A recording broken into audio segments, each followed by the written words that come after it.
c'est important pour le jeu. Oh, super ballon, super ballon, GG. Amina, ça la passe. Amina, c'est qui va rentrer. Amina,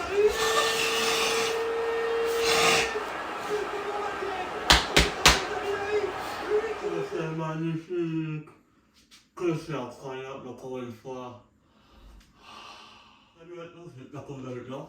Alors on se retrouve aujourd'hui pour une nouvelle vidéo. Vous savez comme d'habitude le résultat de l'OM.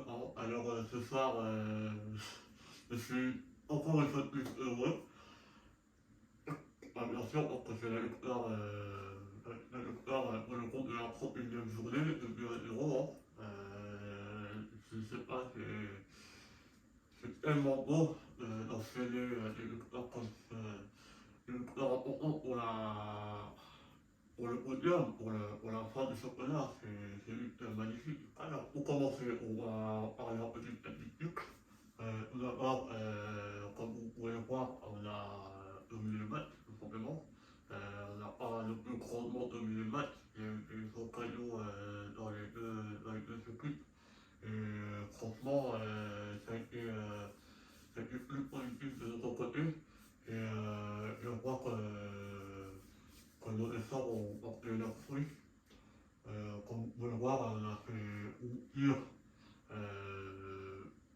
Super pour les Montpelliérains, on pire avec deux buts qui ont été mis en première période.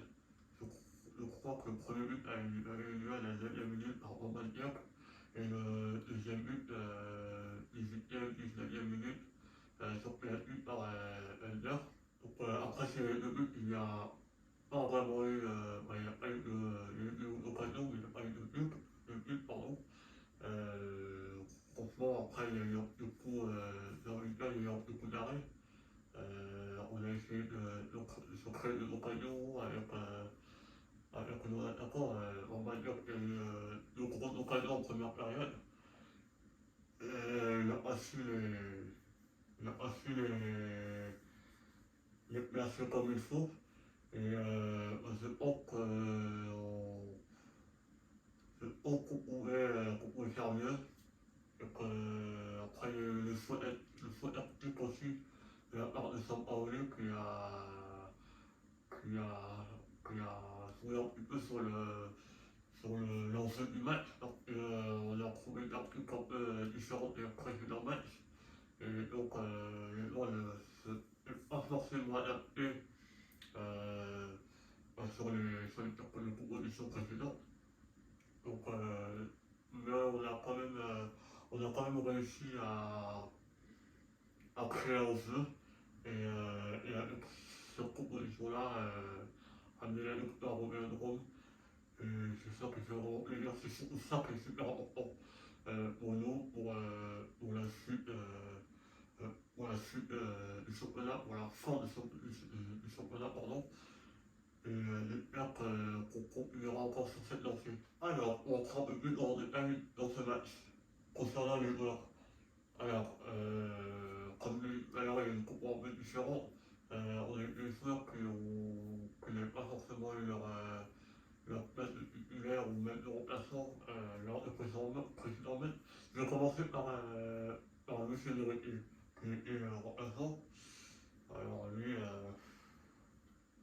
voilà, c'est pas trop ça quoi. C'est vrai qu'il nous parle régulièrement, et je ne pense pas que ce soit je pense pas que ce soit le fait que nous parle régulièrement qu'il n'est pas prolifique, mais que ce ne soit pas suffisamment à la hauteur des attentes des dirigeants du club, bien évidemment. Mais malheureusement, la victoire se répète, voilà, la victoire. Et il faut quand même faire rouler. Si on met toujours les mêmes heures, ça crée une fatigue. Et quand les matchs arrivent, s'ils ne sont pas là, c'est là où on se plante. On rate, on rate, on rate le moment important et on rate le duel, quoi. On rate le duel pour recoller à la place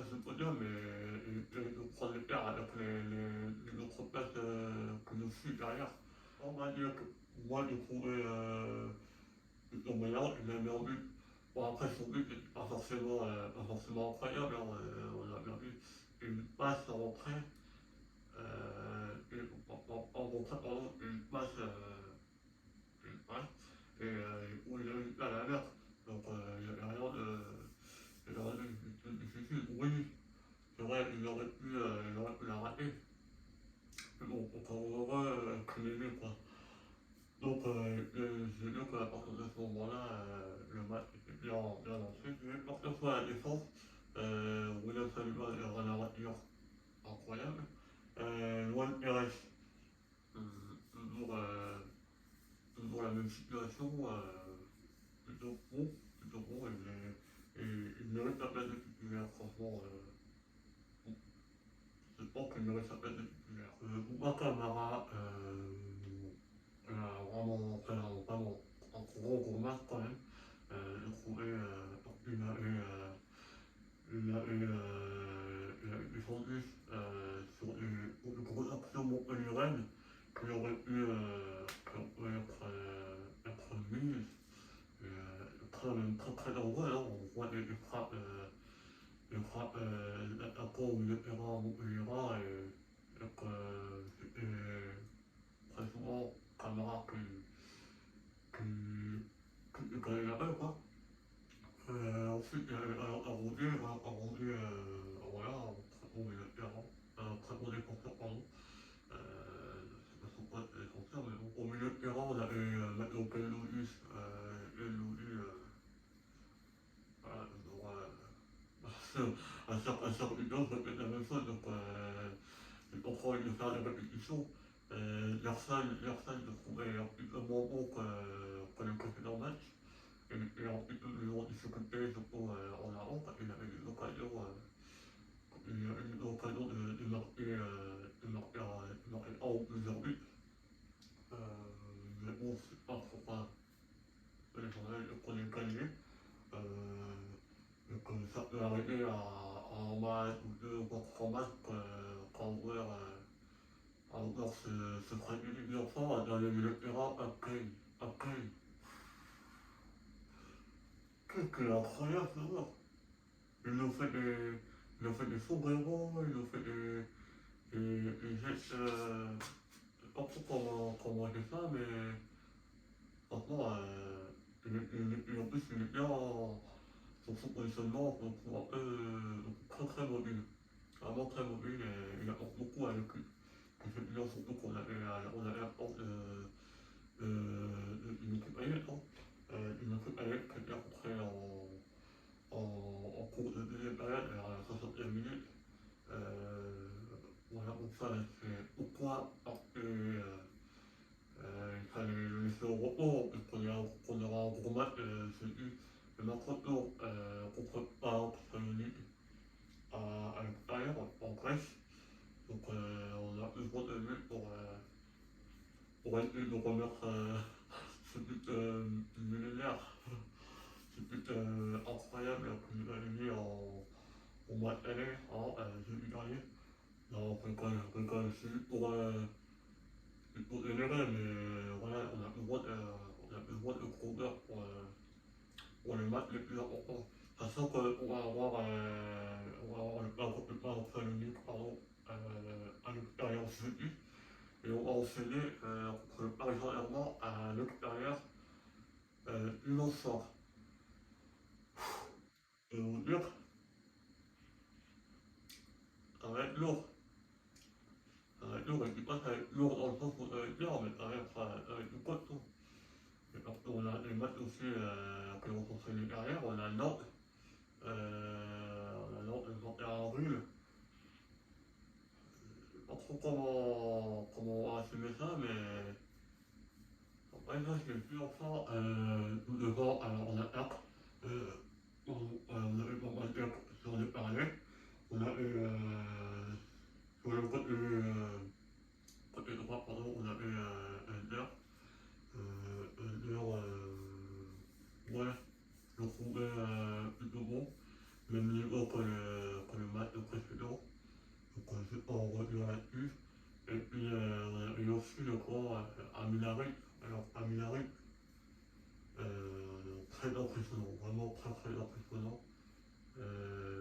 on voit que c'est beaucoup amélioré, hein, franchement, sur chaque match, il progresse énormément, et ça fait vraiment plaisir de voir comme ça, surtout que pour lui, ça peut être important, c'est important pour lui, pour une aussi place de titulaire, même si la concurrence est assez importante, il a une capacité de prouver,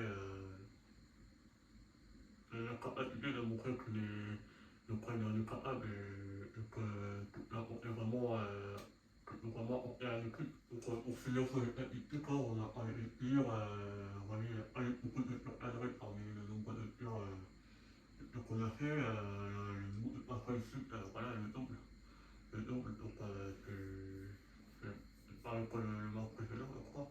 On a à peu près ces chiffres-là à chaque fois sur, sur chaque match en général. Donc voilà, on est très domineur et je sais pas si c'est plus domineur ou dominateur, pardonnez-moi. Les prochains rendez-vous, on est très cruciaux pour les prochains rendez-vous, on est très cruciaux pour la place d'ailleurs. Les prochains rendez-vous, on est très cruciaux pour la place en Ligue des Champions. Les prochains rendez-vous, on est très cruciaux pour la course à la Ligue des Champions. Oui, vous le savez, le nouveau format de l'équipe a changé, pardon. Maintenant, pas deux équipes officiellement qualifiées, mais à trois équipes officiellement qualifiées pour la prochaine saison.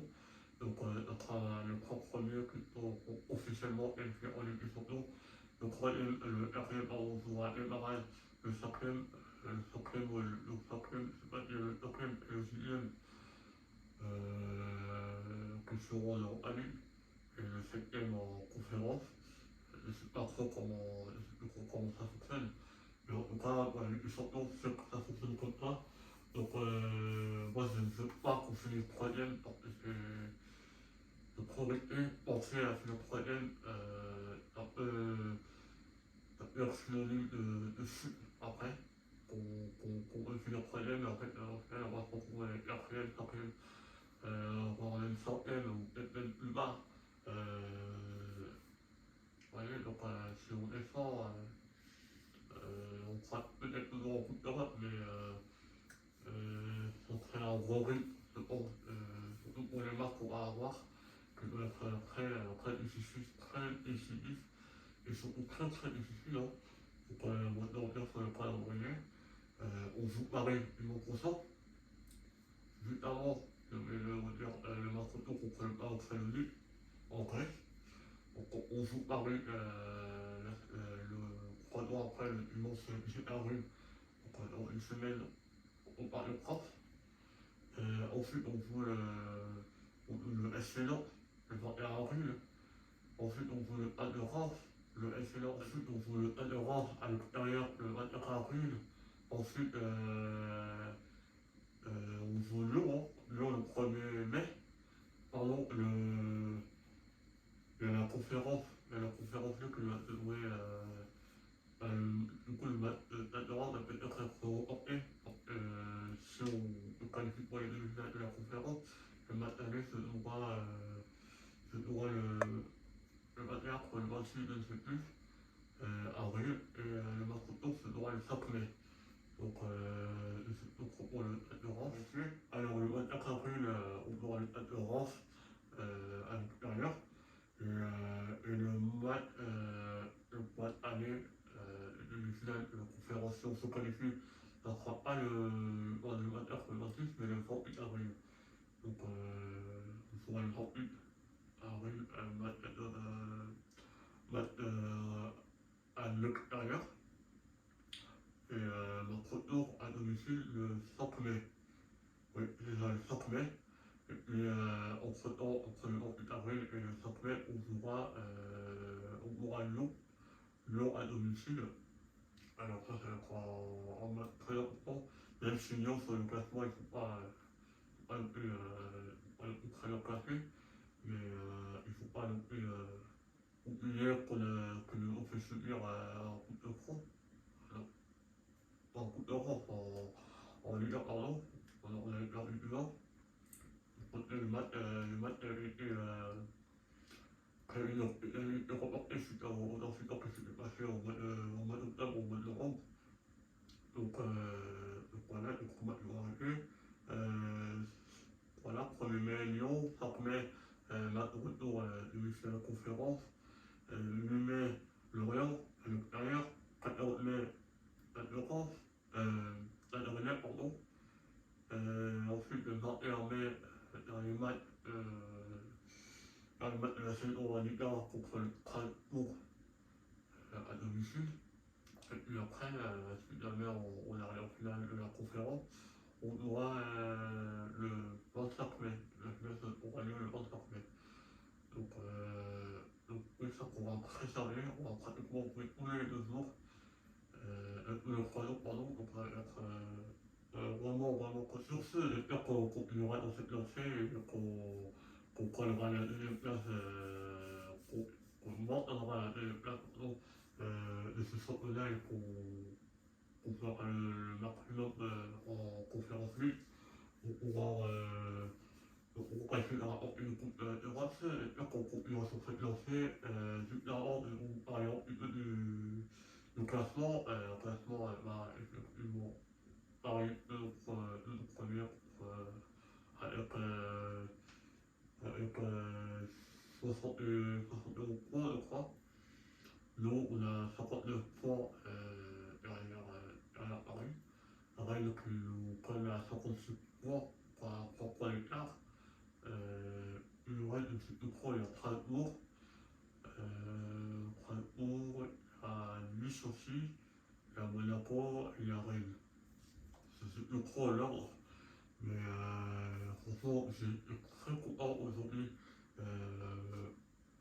de notre victoire, bien sûr, mais avant notre match, ici, un petit peu les résultats des équipes que nous prennent derrière.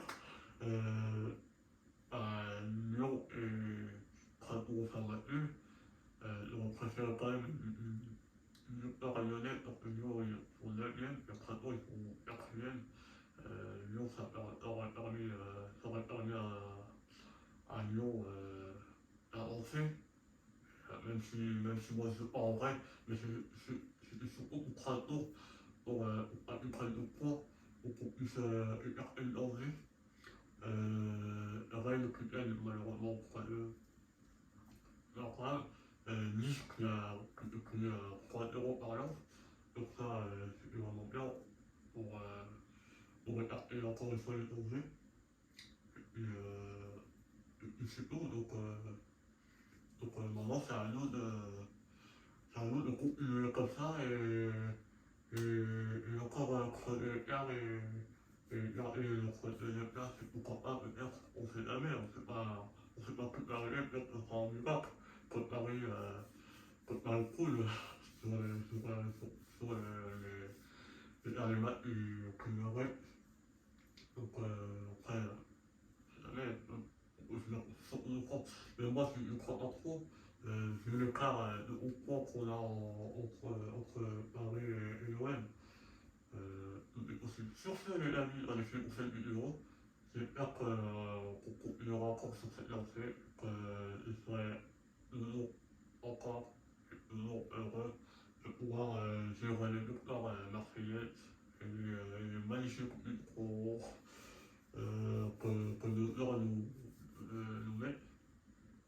Donc on se retrouve à jeudi prochain pour le prévenu je crois que c'est à 21h, si pas de bêtises. La famille vous dit à la prochaine vidéo, prenez comme ça va, et puis prenez soin de vous, et au plaisir de vous retrouver. Et allez, je le refais. La famille, sur ce, j'espère qu'on continuera sur cette lancée et que j'aurai encore toujours et encore le sourire, les reçus de victoire, et c'est tout que notre Olympique de Marseille nous transmet. Et on se dit à la prochaine vidéo, Inch'Allah, pour jeudi prendre 5 minutes à l'extérieur pour le match retour de la conférence Ligue internationale. Et puis, prenez soin de vous, et sur ce, allez Noël, salut la famille.